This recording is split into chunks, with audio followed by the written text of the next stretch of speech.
Welcome to Behind the Paranormal with Paul and Ben Eno. Can people really communicate from beyond the grave, quote unquote? Can that communication be in the form of numbers or mathematics? What would multiverse or holographic theory have to say about that? Welcome to the 878th edition of Behind the Paranormal with Paul and Ben Eno. We are coming to you live from WOON, AM and FM radio in Woonsocket, Rhode Island on the Paranormal Radio app from TalkStream Live and on TuneIn.com. I'm Ben, and those numerical questions came from my co-host, partner in Paranormal Adventures, and dad, Paul. And today we bring you an old friend on an old question. And if you'd like to join us on the air, you can give us a call, 401-766-1240. That's from anywhere. Or you can email Paul at behindtheparanormal.com.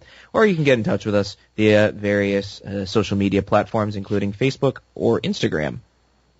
Coming to us via Skype today is Dave Kane. Dave is a performer, comedian, published author, social activist, and has been a radio talk show host in New England for over 40 years. Many of his in-person appearances are fundraisers for charities.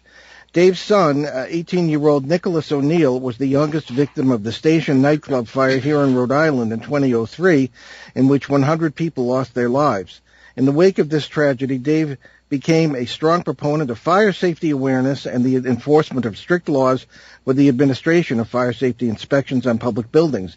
But in addition, Dave and his family began to receive what they believed were unmistakable numerical communications from Nikki almost immediately after the fire.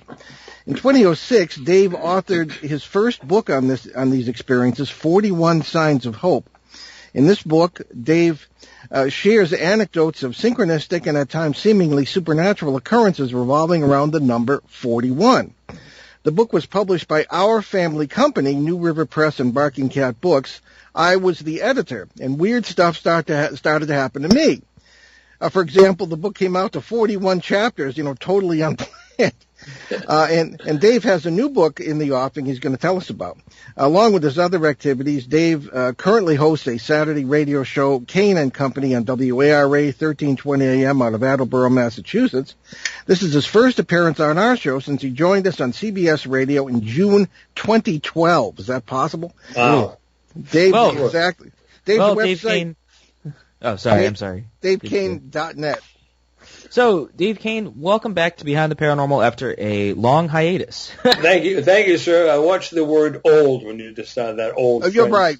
Yeah. Well, okay, I know how you feel. I just wanted to point out locally, by the way, the temperature. Did you hear how many times 41 was said in the weather report today? Actually, I was looking over the script, but I wasn't listening. But I have no surprise about that. Four times, 41. In January too. I actually didn't catch that either. I was checking out the weather for today because my wife and I are doing some home improvement stuff and staining and all that. So we're checking the temperature, and I just kind of offhandedly I was like, oh, it's gonna be 41 degrees tomorrow. Didn't catch it. No. Well, I catch it every time, so I hope so anyway. Yeah. First of all, thanks for letting me be on the show. I really appreciate it. As you said, Paul, you guys were kind enough to publish my first book, 41 Signs of Hope.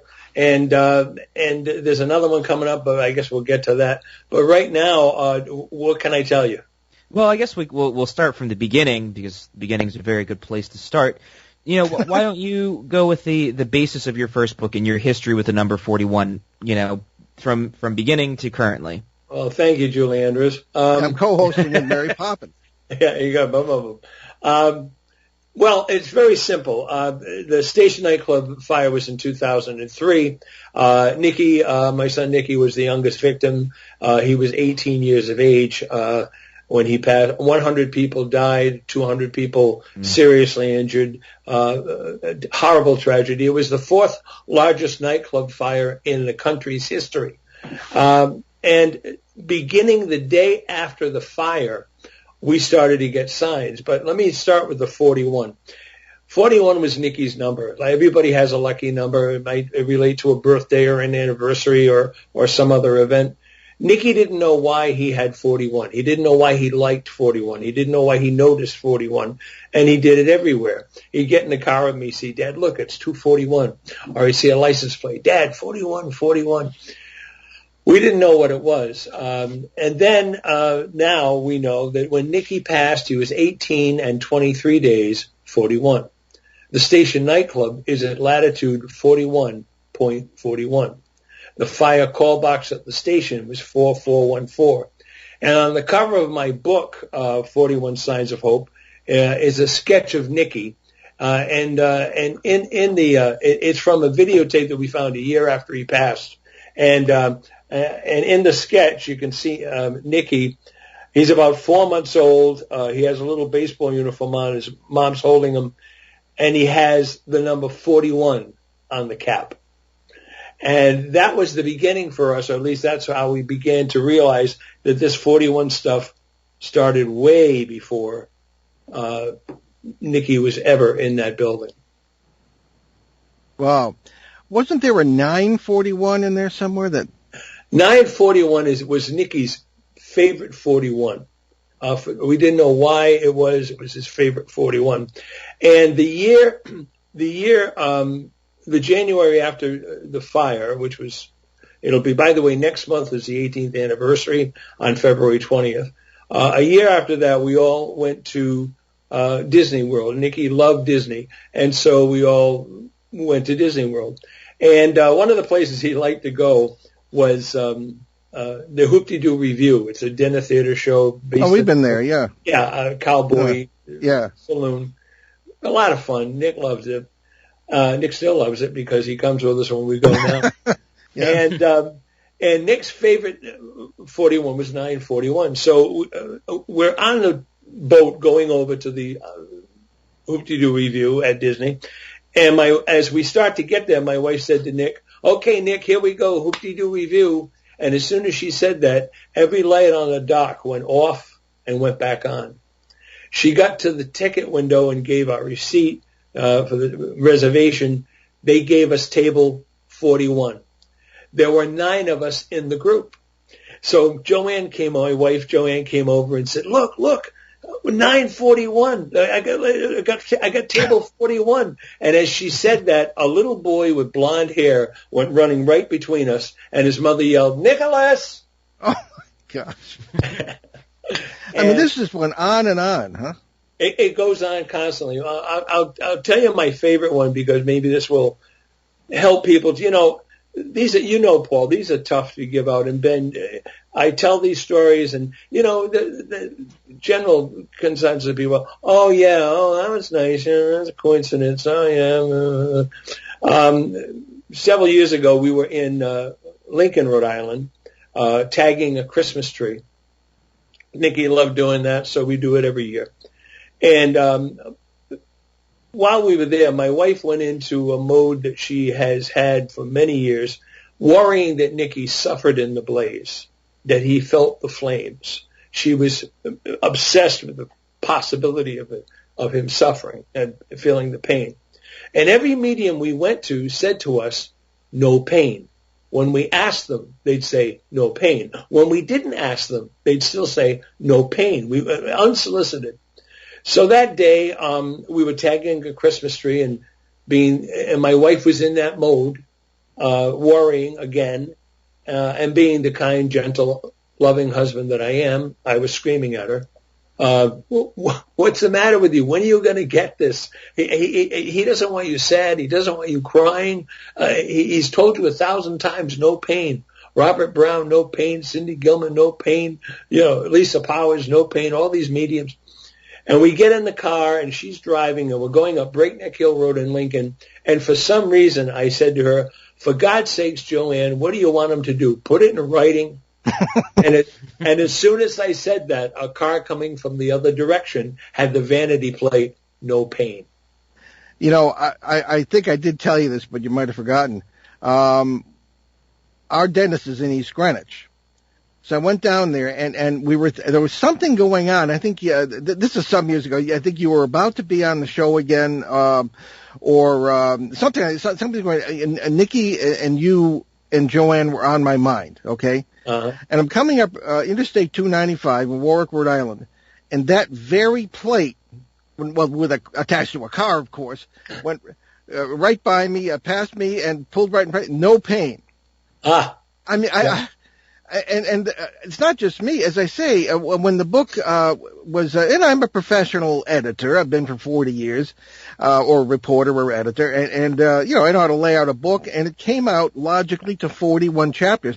And you said you never intended that because you didn't give it to me in that form, and I laid it out. At just it was too much. It was amazing. So I called you right then, and I said, Dave, you're not going to believe this. The book came out to 41 chapters. The only real pain in the neck with the book was the printer was a little slow, and we had the book release scheduled. We were going to be there, and Ben's older brother and I, who worked for me at the time, we had to drive all the way to Ohio to pick the book up in our Jeep Grand Cherokee, and we brought all the cartons back, and we had them just in time for the event. But other than that, it was a pleasure to deal with. Well, what you probably don't remember is that you told me that the book was going to come out, and I went online to see when it would be available on Amazon, and it said a book would be available January 28th, which is Nikki's birthday. Yes, I remember that now. I'd forgotten, but you just reminded me, and I remember. Yeah. I mean, wow, I forgot it until you mentioned the publishing. Yeah. Now, Ben, you want to jump in here? I mean, you were kind of young when this was going on. Yeah, I was. Oh, geez, how old was I? 18 years ago, Ben. Oh God. So I was. I hate to have you do math. I know you. I know. It's well, we're talking about numbers here. Yeah, you know, I have a bachelor's degree. I can't do basic math in my head. Oh God, I must. Well, you were 11. Yeah. In 2003, you were 11. Was I? Oh, I was. Wasn't I? Yeah. You were 10. You were about to turn 11. Right. That April. Yeah. So I mean, I was a pretty young kid when that happened, and it was it was a huge event, right? And I remember very vividly. You know, it was on news every night, and it was really, really traumatic stuff. You know, I think. Rhode Island is such an odd place, and I think if you don't live here, most of our listeners don't. Actually, I don't even live there anymore. But it's such a strange, it's like a big small town. Everybody knows everybody. It's like you could go down to Stop and Shop, and you might see Lincoln Chafee, former governor of Rhode Island, because just picking up some groceries. It's just that kind of place. And, events like that really rock the community of Rhode Island. Everybody was involved. Everybody was connected. There wasn't one person I'd ever met who didn't have somebody in that fire or knew somebody, or their second cousin was there. I had a guy come up to me one day and told me he went there, but he couldn't find a parking space, so he went home that night. Wow. I mean, there's all of these stories, or people will say to me, "Oh, I was going to go, but I had to work late." And you're right, Ben. I mean, everybody in the state was touched by this. By the way, 1/3 of the people who were injured or passed were from Massachusetts, and the rest were from Connecticut. So it was a big night. Over 400 people in the room, and that's another conversation. Ben lives up in the Commonwealth now. Yes. So, yes. Dave, there were other people, and I'm sure that there are still people coming forward who told you their own stories of being affected by 41 and Nikki. Can you share some of those stories?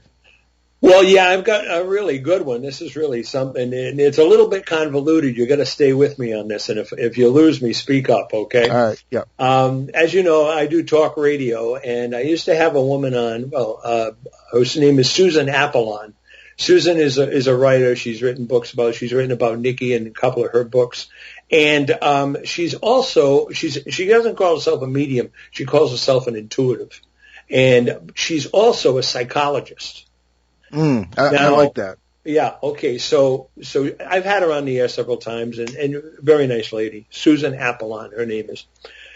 Anyway, a couple came to her, and the couple was there because their marriage was falling apart, because their son committed suicide. And it was a horrible stress for everybody, of course. And during one of the sessions, the husband, the father of the boy who passed, admitted or confessed or said that he thought he was losing his mind because he is imagining that his son is sending him signs. Mm-hmm. So Susan said, "Oh, no, you're not imagining. This is real. You've got to talk to my friend Dave Kane." He said, no, I don't want to talk to anybody. No. So he wouldn't talk to her. He stopped her. About 3 months later, his wife dragged him to a medium in Philadelphia. And the kid comes through like gangbusters. I mean, he's given Social Security numbers. I mean, oh my gosh! No, I'm kidding, of course. But I mean, his family, they knew this was their son. There was no doubt this boy was in the room. So at the end of the reading, the medium says to them, "By the way, there was another young man with your son who helped him come through. And the boy's name is Nicholas." Now, they didn't know who this was. And so then they go back to Susan for their sessions, and they tell her the story. And then they tell her about this Nicholas. And she goes, "Oh, that's the kid I'm talking about. That's Dave's son." So finally the father calls me. And when he called me, I realized who he was, of course. When he called me, I said, "Well, I hope you packed a lunch because you're going to be here a while." Mm-hmm. And my idea was to help validate that boy for that father. Mm-hmm. I knew that Nikki had somehow brought these people to me. So Joanne, my wife, comes home after we have this long talk, and I tell her this story, and she said to me, "What was the guy's name?" Now, I don't know why Joanne would ask me this, but what is his name? And I tell her his name was Eric Stark. She said, "Wow." What? She said, "My last dream this morning was about Anya. Anya was a little girl my wife used to have in daycare, and I used to see her and I say, don't get any Anya, you know." Thank you. I'm going to use that. Her last name was Stark. Her father's name was Eric. This was Nicky letting his mom know that he was the Nicholas in that reading. Wow. You know, we have a question from a listener here, but before that, now, Dave, you and I have gone into conversations about this, umpteen times over years and years and years and years. Sure. And, we kind of agree to disagree. But the first thing we always say is our theories may be wrong, maybe everybody else is right. But we have issues with some mediums, and you know the whole thing. I do too, Paul. I do too. Yeah. There are good aluminum storm siding salesmen and lousy aluminum, right? I mean, not everybody is necessarily a really good medium. I think that, we believe and have evidence that Nikki's spirit is a strong one. I think you'll agree with that, Paul, is a very strong. Yeah, I mean, regardless of the dynamics here, I think, obviously this is really impossible to deny. Now, we have many listeners who might say, "Oh, it's all from the devil." Well, I mean, I don't like to believe the devil is more merciful than God, because thank God I've never lost a child. But I know many who have, including, you yourself, my very good friend. And I can't imagine how wonderful it must be to realize that there's still the bond there and that it's active. Let's remember, Nicky, wrote a play a year before he died. And the play was called They Walk Among Us. And the play is about teenagers who die and come back as angels. Mm-hmm. Now, all of our experiences with Nicky have been pluses. They have been positives. They have been loving. They have been caring. Yep. And the last part of the play, Grace, the angel, says to the boy they're trying to help, in the end, everything, and I do mean everything, is going to be just fine. And the last line of the play is, "Do not fear to hope." So we put that on Nicky's headstone. Do not fear to hope. Yep, I've seen it. Yeah. And none of this can be from anything, in our opinion, but a loving God. It isn't, whoever your God is, however you call him, whatever you think, I don't care if you think he's a teapot on the stove, I don't care. This is being given to us as a wonderful gift. And Nicky's message to us is not to be afraid, as it says in Scripture. Yeah. Well, we have a question. We have a very faithful listener. I keep trying to keep myself from saying that because it makes him sound like a dog. But he's have a listener. My show. He's a wonderful guy. We really don't know, but he sends in great questions. It's Peter from Bogota, Colombia. And Peter has a question, which, Ben, if you would be so kind. Oh, yes, I shall be kind. Peter has two questions, technically, so we'll take them one at a time, I suppose. Although, yeah, sure, we'll go with that. Please ask Dave if traumatic death is necessary for contact to occur. Otherwise... What are we... Well, I'm sorry. He clarifies the question by saying, in other words... I'm sorry, yes. Yes. In other words, assuming your parents passed peacefully, do you think you have experienced contact with them? Something along those lines, I believe, is what he's trying to ask. Well, I don't think that a tragic death necessarily has anything to do with it. I mean, there are a lot of people who have passed, quote, naturally, etc., and they too have had experiences from loved ones, etc. I mean, or have given experiences to loved ones. So I don't believe that you need that at all. As far as my mother, my own mother, the one experience I had with this before Nikki was born. My mother passed away. She dropped dead in her kitchen, and I found her 3 days later. And I remember walking into the house and looking down at her body and saying, now at that moment, I could feel a presence over my head, behind me. I didn't know what it was. I mean, I wasn't even really conscious of it at the moment. But I looked at my mom's body and I said, okay, Mom, I'll take care of everything. And as soon as I said that, I felt whatever that was leave. The spirit, I'm really left. And reading the book Life After Life, I found that spirit allegedly stays with bodies until somebody finds it. I don't know if any of that's true. I'm not a medium. Paul, you know, I'm at least an extra large. And I thank you. Yeah. And I don't have a lot of answers. I'm only telling you what I've experienced, and I'm leaving it for people to decide what they think. Yeah, I think we all have experiences of that kind. I remember when Ben's grandmother, she was a very, very. You met my mother. Oh, sure, yeah. Yeah, very. She was a pistol mom. Oh, yeah, a sparky, jumpy lady. You know, she moved from the old country, Connecticut, to Rhode Island here, and in 2000, and she was great. She lived in Cumberland, and then she got a little bit ill with her heart. I mean, she never lost her mental, her cognitive abilities as sharp as ever, yeah. And she ended up at Mount St. Rita, which is the retirement home for the Sisters of Mercy. That's also in Cumberland, up by the Massachusetts line, and they also have some civilians, if you will, who will live there, and we were trying to figure out where she could go, where to put her. Nursing homes, there were nursing homes, and there were nursing homes. And I said to my brother, who had translated, as we say, in 1997, he was a Catholic priest. And I said, Bob, because there's nobody else except me in my generation. I said, Bob, I can't do this anymore. That very day, everything fell into place. Like immediately, she got in to Mount St. Rita's. Everything from then on she was happy there. The day that she translated was unexpected, but it was, a day that from a financial standpoint was the best of the whole year, for that to have happened. Yeah, I hate to put it in those terms, but, sure, unfortunately, sure. That's reality. Sure. Yeah.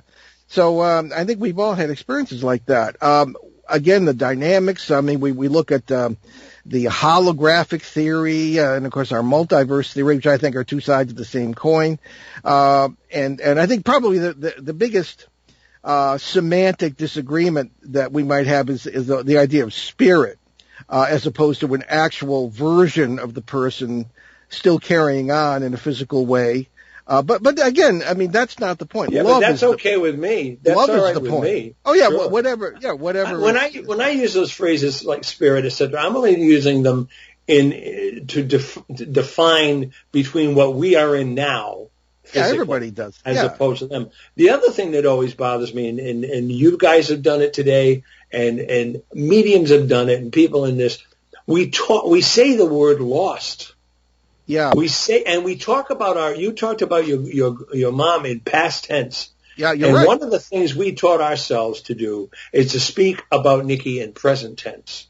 While we set a place for him at the table, we add him to our reservations when we go out to dinner. We speak to Nicky in present time. Just because we can't see him doesn't mean he's not right there.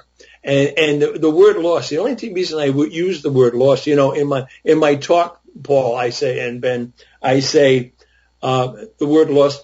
Bobcat Goldthwait in his comedic show says, I lost my job. He said, well, I didn't lose my job. I know where it is. It's just when I go there, somebody else is doing it. Right? Yeah. And then later in his act, he says, I lost my girl. He said, well, I didn't lose my girl. I know where she is. It's just when I go there, somebody else is, well, never mind.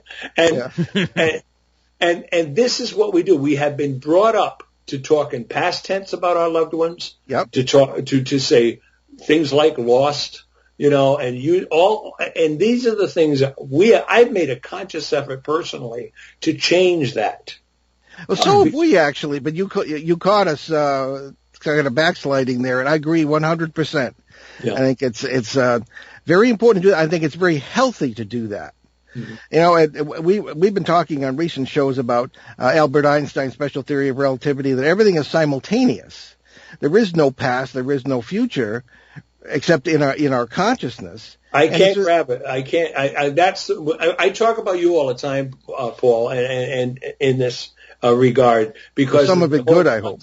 Well, a little bit. But the constant references to quantum physics. I'm out. We get it. Ben had trouble figuring out how many years, 18 years ago. I had to take off my shoes to figure out what the number of my house is, and it's one, by the way. Got to be a 41 in there somewhere. No, just a one. And so that's the thing. But I did want to tell you, speaking of multiverse, you and I, one of the conversations you and I had has to do with another story about Nick. Joanne, Nick's mom, was walking one morning, as she does, about 6:30 in the morning, and she was talking to Nick just after the fire. And we had a house in Cranston, and the kids loved the house, and up in the attic, they had made a clubhouse with all kinds of pictures on the wall and tic-tac-toe, and they did their autographs and everything on the wall. Well, when we left that house, Nicky was very concerned and very upset because he had his clubhouse. And Joanne was walking, and she said to him, well, Nick, one of these days maybe we'll go get that house back. And we'll bring everybody back, and we'll make the attic that clubhouse again, and we'll put up all the pictures again, and we'll put signs up, and then she said, of course, I realize I can't get everybody back. And when she said that, she looked down, and there was a piece of dry art paper they used to give out in schools. Remember that cheap art paper? Yeah. And this is a dew-filled morning now, and she picks up this paper on the ground. And she turns it over, and on the paper is a picture of a man, a woman, a boy, and a dog. And at the bottom was signed Nicholas. I remember that story. That's great. And we couldn't figure. Now, my answer was, well, some kid got off a school bus and dropped that paper that he had done, right? And then Joanne came on it. But she was thinking about that story at that moment. And maybe you don't know how they do this stuff. But, Paul, you talked about multiverse. You talked about how it was possible that Nicky could have placed that in front of her. Yeah. I think we're talking about the same thing, maybe in different terms. But at this point, we're going to take our mid-show break. You're listening to Behind the Paranormal with Paul and Ben Eno on WOON 1240 AM and 99.5 FM in New England's beautiful Blackstone River Valley. We'll be right back with our great guest, Dave Kane. So stick with us.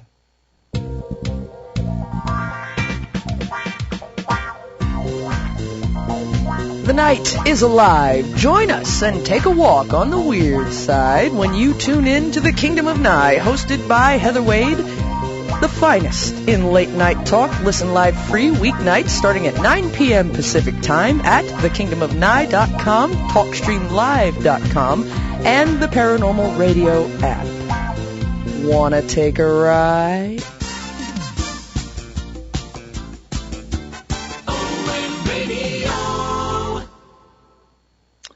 Okay, and welcome back to Behind the Paranormal with Paul and Ben Eno.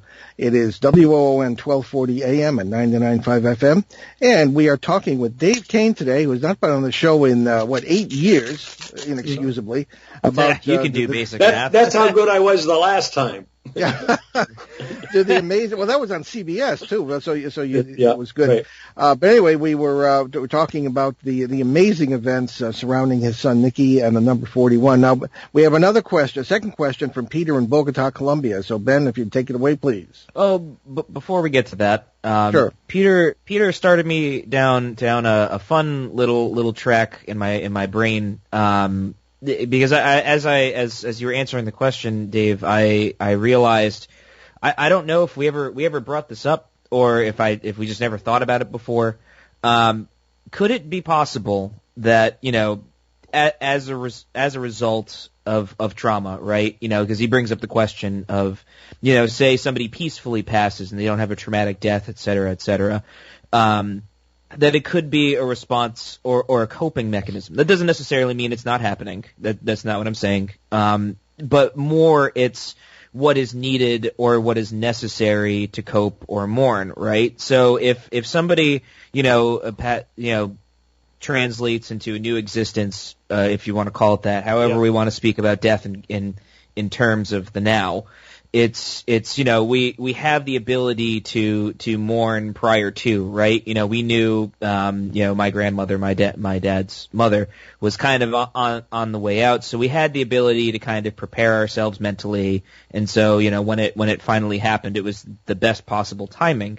But let's say like my mother-in-law, she translated very unexpectedly. My wife and I were 6 months into being married, and it just it was awful. It was horrible. It was incredibly traumatic. But with that, we had sort of a sort of healthy relationship that helped us move forward, and we not going to say that there was divine help. Maybe there was, but we're not sort of paying attention to that or intuitive enough to pay attention to it, right? I think it may or may not be. I'm rambling. Essentially, what I'm trying to say is, you have the ability to mourn when the circumstances demand it, right? And there's help. Now, would you consider this the help that was needed, that you still continue to need to cope, to respond, to have a sort of post-traumatic growth rather than post-traumatic stress? Well, first of all, I want to point out that all of these things that began, I didn't write the book until 2005, I think it was, right, Paul? Yeah. It was 2005. So I had 2 years of these things happening, thousands of things happening. And I wrote every one off initially as my grief, as my imagination. I'm a performer. I'm a comedian. I'm a writer. I wouldn't trust going under hypnosis for a past life experience because I think I'd made it all up in my head. So initially I was writing all of this off to my grief or my imagination. Mm-hmm. But then it began to build so much and so many different things as you read in the book. I could no longer do it, and I finally started putting it to paper. My wife has reams of other stories that we also have.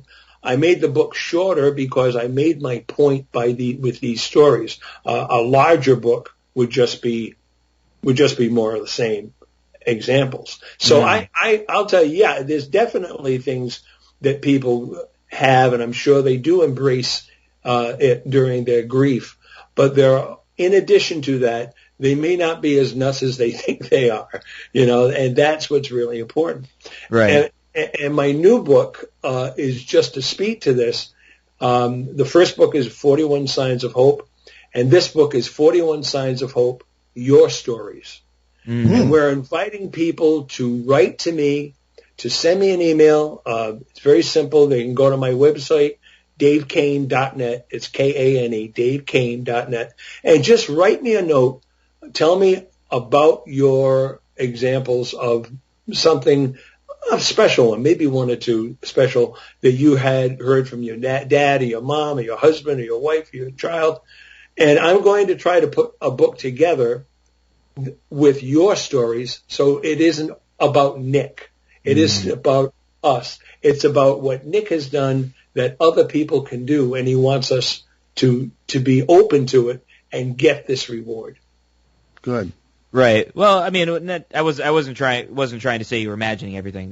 No. I was attempting to say. I was saying it. No, Ben, I was saying I was imagining it.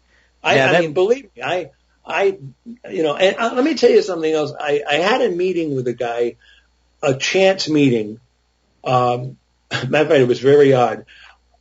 Somebody that I had known for years that I hadn't seen in years suddenly walked up to me after a show. And he said to me, "Oh, Dave, I'm so sorry to hear about your son. I didn't He said, wait a minute, I want you to meet somebody."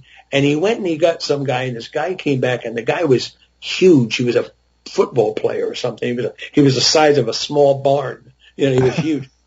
And he said, "Dave, this is Bob. Bob, this is Dave. Dave, Bob's son died of leukemia, so you probably have a lot to talk about." And he walked away. Now, that was stunning to me. I mean, I was like, so we started to talk a little bit. I told him how sorry I was about his son, and we got into a conversation about what's worse, watching your son pass without having any ability to help him at all, and the end is still that he passes, or my situation where it's over. Because if it were me, we talked and I decided my way was better. Because if I had to watch my son be ill and there was nothing I could do for him, it's a horrible thing. So now this is good, because now I start to ask him about what I called my 41 stuff. I ask him, has he heard from his son? He said, "What do you mean?" And I give him some of the stuff we talked about today. And I said, "I don't know." And I said, "I just want to know, have you heard from your boy?" And he gave me a look. I thought this guy was going to snap me like a pretzel. I mean, I thought, oh my God, I shouldn't have asked. And he said, "Come here with me." And I follow him. He goes out in the parking lot. I said, "He's bringing me out here to beat the hell out of him." And he brings me out and he walks to his car and he said, "Wait a minute." And he opened the trunk of his car. And he reached down under his spare tire and he pulled out a bag, and in the bag was a book. It was a journal.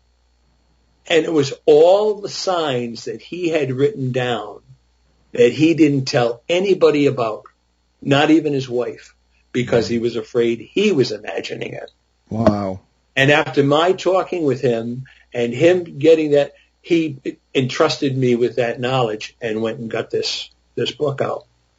So I encourage people not to allow yourself to think you're imagining it. Treat it like it's real, because I'm guessing it is.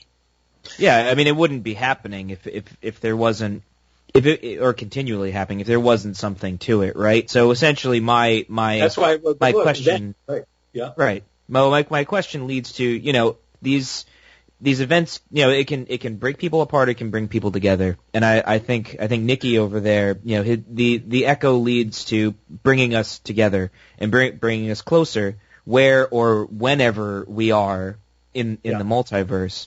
Yeah. And I think that my goal with that was, I think that the need for help is so strong that something answers it. What that something is, we don't know. Yeah, of course. That's the next question. That's true. And there's a movie, by the way. Let me plug my movie, Paul. The documentary about Nikki is called 41. It's not the one about George Bush. It's the other one. Mm-hmm. Yeah, well, I wanted to bring that up because I've seen that film, and it's really poignant. And I had a question about it. If there's time, go ahead, Dave. All right. No, that's what I was going to say. And in the film, my other son David was not a believer at the time we shot. That was not a believer in any of this, or at least he was he was pulled back from it. And so we try to show all signs, because not everybody obviously believes this stuff, and not everybody jumps on board. And David at that time was a doubter, and he has since had a miraculous change in things that have happened for him from Nick. So what were you going to ask me, Paul? I'm sorry. Oh no! Let's get to Peter's second question, Ben, please. Oh yeah, I'm sorry. Didn't mean to hog it. It just started me down a train of thought that I such a fascinating. I wanted to chase because the show goes so fast. Okay, all right. So Peter continues. What about people who have loved ones that have passed and have not had contact but have tried? The famous example being Mr. and Mrs. Houdini, who made a pact to contact each other on death. And Mrs. Houdini tried for 10 years and also used mediums as you did, but no contact. Yeah, I don't know about that. I think that, forgive me, Paul, when someone is spirit for a second, their personality remains the same, I think. And my mother is very quiet, seldom shows up. My father was a, great Irish loud guy who knew the words to every Irish song ever written. I mean, and he comes through with Nikki. And we have another story about how he came to help Nikki cross over in the fire that night. So, I mean, I guess I don't have any answers for anybody. I only can tell you what I think. And what I think is that people just need to stay open, whether they need this or not, or they think they need it or not. There's something here. And your loved ones, you wouldn't leave them. What makes you think they're going to leave you? And just because you don't hear from them, matter of fact, here's another quick one. Joanne and I went to see Maureen Hancock, who's out of Massachusetts. Oh, we know Maureen, yeah. Yes. And she practically channels Nikki. She's unbelievable. When we went to see her the first time, we sat down with her, and she looked at me, and she said, "There's a Joe around you." And I said, yeah, and I pointed to my wife, Joanne. No, it's around you. And now Joanne is Joanne. Her father was Joseph. Her brother was Joseph, and she's pointing at me for the Joe. That's and I said, "Oh, please." And I said, I don't know who you're talking about. She said, "Let me see if I can get it." She said, "Vietnam." Well, my friend Joe Mishashik passed away in Vietnam. And the day before that reading, I happened to come across his obit, and I showed it to Joanne. And she said, "Oh," because I always talk about Joe. And the next day, he was the first one to show up in the reading. Wow, yeah. Well, okay, there were two points I wanted to make that you might find very interesting. I don't think we've ever talked about this over the years, Dave, but I've run into, over the last 50 years, occasionally people who are still in touch with loved ones. However, their loved ones they never liked. And I mean, you have to think of that. But sometimes there are just people in your family. I mean, you're loyal, I guess, to your family, but they get on your nerves, or they drive you nuts, or, and it hasn't been anything, really bad. Yeah, but I'm going to be the one. I'm going to be the loved one person. When I but, little signs and the kind of thing. So I thought that's kind of a kind of a twist to the whole thing. I mean, you don't always like your loved ones, right? And then they were, and this is a lot more fascinating, I think, is people who are in touch with children who were never born. Maybe there was a miscarriage. Yeah. Maybe there, it was in our terms, a different parallel world. They were born, but that love bond is there. I find that really, it doesn't happen a lot, but I find that really fascinating. But it's happened in my family. Yeah. To me. Yeah. I think,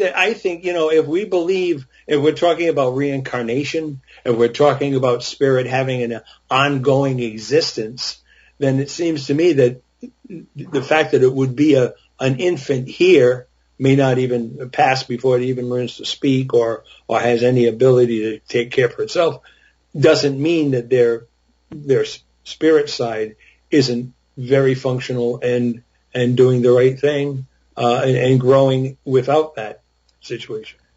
So tell us, if you would, some more recent. I mean, it's been a long time since you've been on the show. I mean, the things that we might not know about, our listeners may not have heard about, that have happened in this vein to you and Joanne and your family.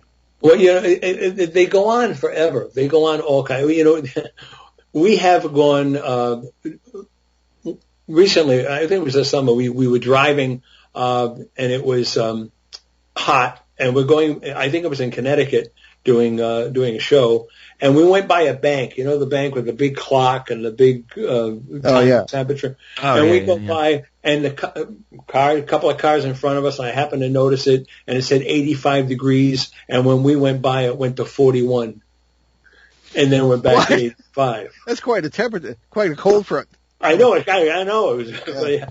And then Joanna's had it happen to her before, where she's going through the down the street, and they have the portable radar units up, and they're showing you how fast you're going. She's right behind a car. Car goes by 25. She goes by 41. You rear-end the guy?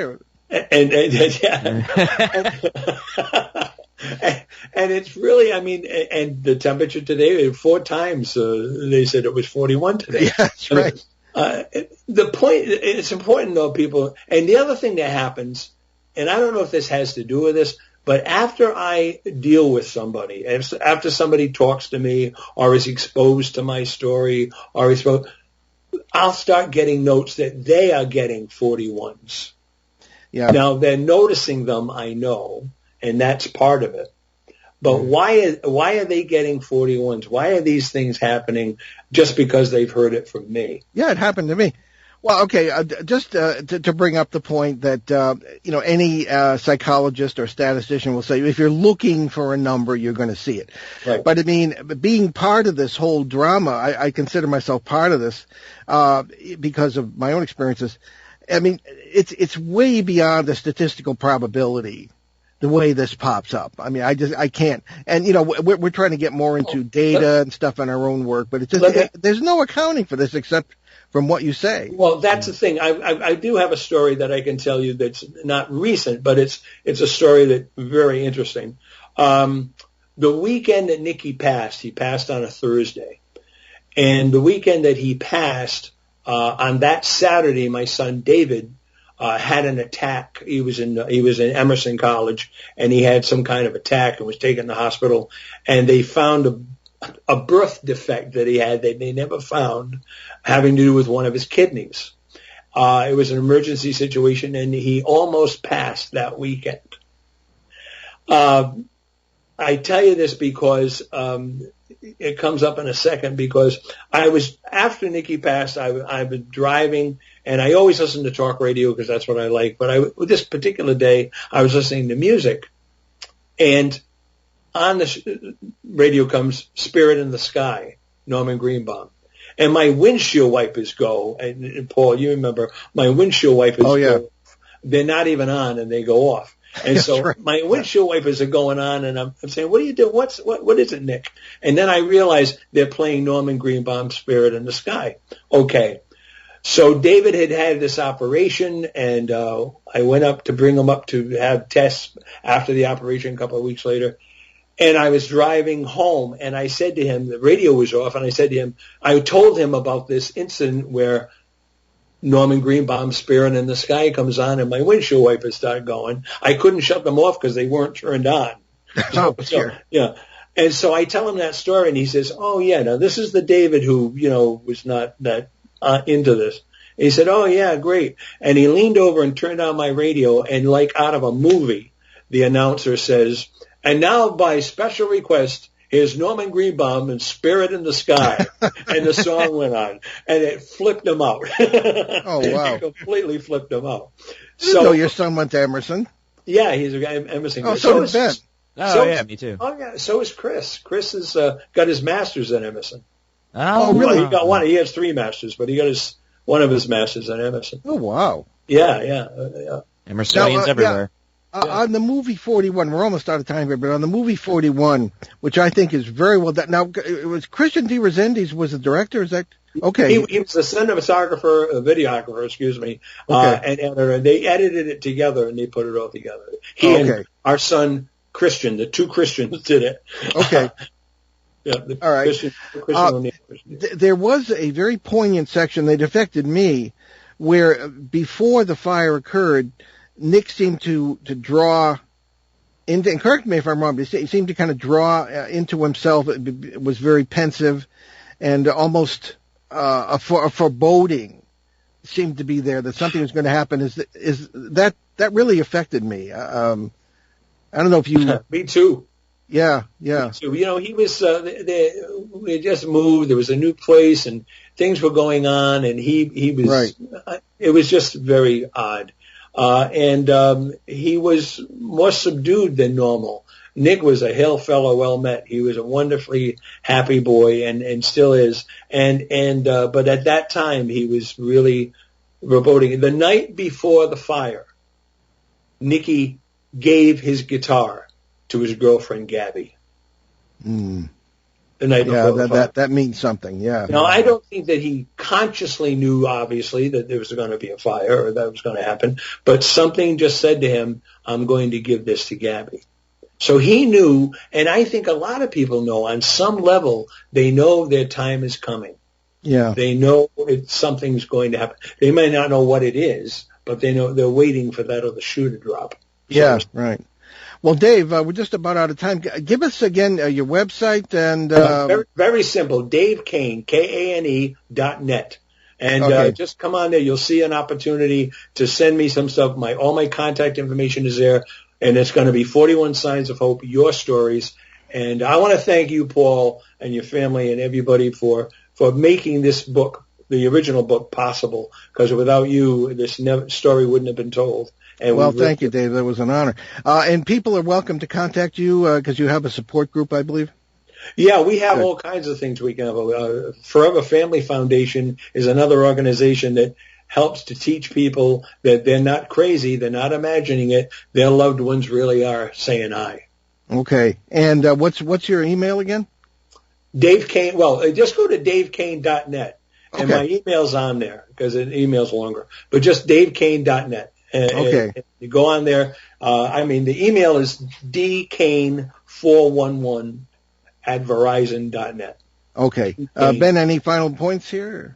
I guess we don't have a ton of time, so I can't hop into it. But I want to say thank you for sharing all of your experiences, Dave. I think it takes a lot of courage. And I think it really, really is very brave because this is a very personal thing, and I think it's done a lot of good personally, and I think it's a really good message of hope to bring to people who really need it. And so, thank you for all you've done. I'm only doing what my kid tells me. Yeah. Okay. Well, that's something every parent, I guess, has to learn in a way. Amen. But Dave, thank you so much, my Thanks, friend, guys. and Thank we'll be in touch off the air. Great. Okay. All right, Ben. Why don't you take away our announcements? Oh, so far so good with the plans for the New England Parafest on April 10th and 11th in Kittery, Maine. So the organizers tell us at least. So we're supposed to speak in person and do a live broadcast of the show with a panel of the speakers from there on September 11th, Sunday the 11th. That is April 10th and 11th. So check it out on Facebook, New England Parafest 2020. 2021. 2021. Geez, new year, same bad math. Well, I don't know. Sometimes you think, you're the old guy and I'm not. Anyway, but we're keeping in touch with the organizer, and he believes this is going to happen. So hopefully we'll see what's going on. All the vaccines. It all depends on the distribution, things of that kind. Of course. Anyway, we are, as we've been saying, working on a new book, and that is with Shane Searway and Alexander Petikoff, great members of our gang. That'll be out later this year, Behind the Paranormal 3, Uneasy Skies. Of course, it's about UFOs, based on our own experiences and those of our show guests over the years. And just before we finish that thought, if you want to see the much vaunted UFO video that we captured in Pennsylvania in May of 2019, you can go to the Behind the Paranormal with Paul and Ben Eno Facebook page, and it's I believe it's the first or second video, and it's pretty much the whole thing. It was very dramatic, 7 witnesses, and including the 2 who are helping us with this book. So that was asked for a long time that we put it up, but we didn't want to do that until it was firmly vetted by photo experts, people like that, and it has been. And the Mutual UFO Network, a very credible organization, has called it the one of the 2 best UFO videos they've ever seen. So you can check that out on Facebook. Indeed. And you can check out our current books, along with those of our other co-hosts, at our show website, behindtheparanormal.com, where you can also find out more about the show, our many cases over the years, our public appearances, and how to book us, along with some of our 900-plus free recorded shows from our 12-plus years on the air, including our 4.5-year run on CBS Radio, along with special shows and podcasts. And we're slowly reloading, after several years of technical issues with our website. We're reloading the archives. We're back to 2013 now for all the shows, and we have over 900 hours of shows that we're going to get back on there, back to actually mid-2008. And so check that out. If it's not on the site, it should be on one of the major podcast platforms, iTunes or one of the others, and you can check that out. So all our shows are available somewhere and will be all available on behindtheparanormal.com as soon as possible. And also check out our charities that we honor on the show: usacares.org, Canadian Veterans Advocacy, Helping Haiti's Orphans, Youth Mentoring Connection, and several others, Sisterhood of Ground Zero. And what do we got for next week, Ben? So, next week, that's January 17th, we'll welcome back special guest co-host Shane Searway for another busy open line show. And I'm sure those questions have been piling up, but you can send your questions to Paul at behindtheparanormal.com or Shane Searway at gmail.com. That's Shane, ShaneSirois at gmail.com. We'll leave you today with a thought from Australian motivational speaker Sam Cawthorn. Don't compare your life to that of others. You have no idea what they have been through. I'm Paul Eno. And I'm Ben Eno. And thanks for joining us on our great cosmic journey. And we shall see you next time on Behind the Paranormal.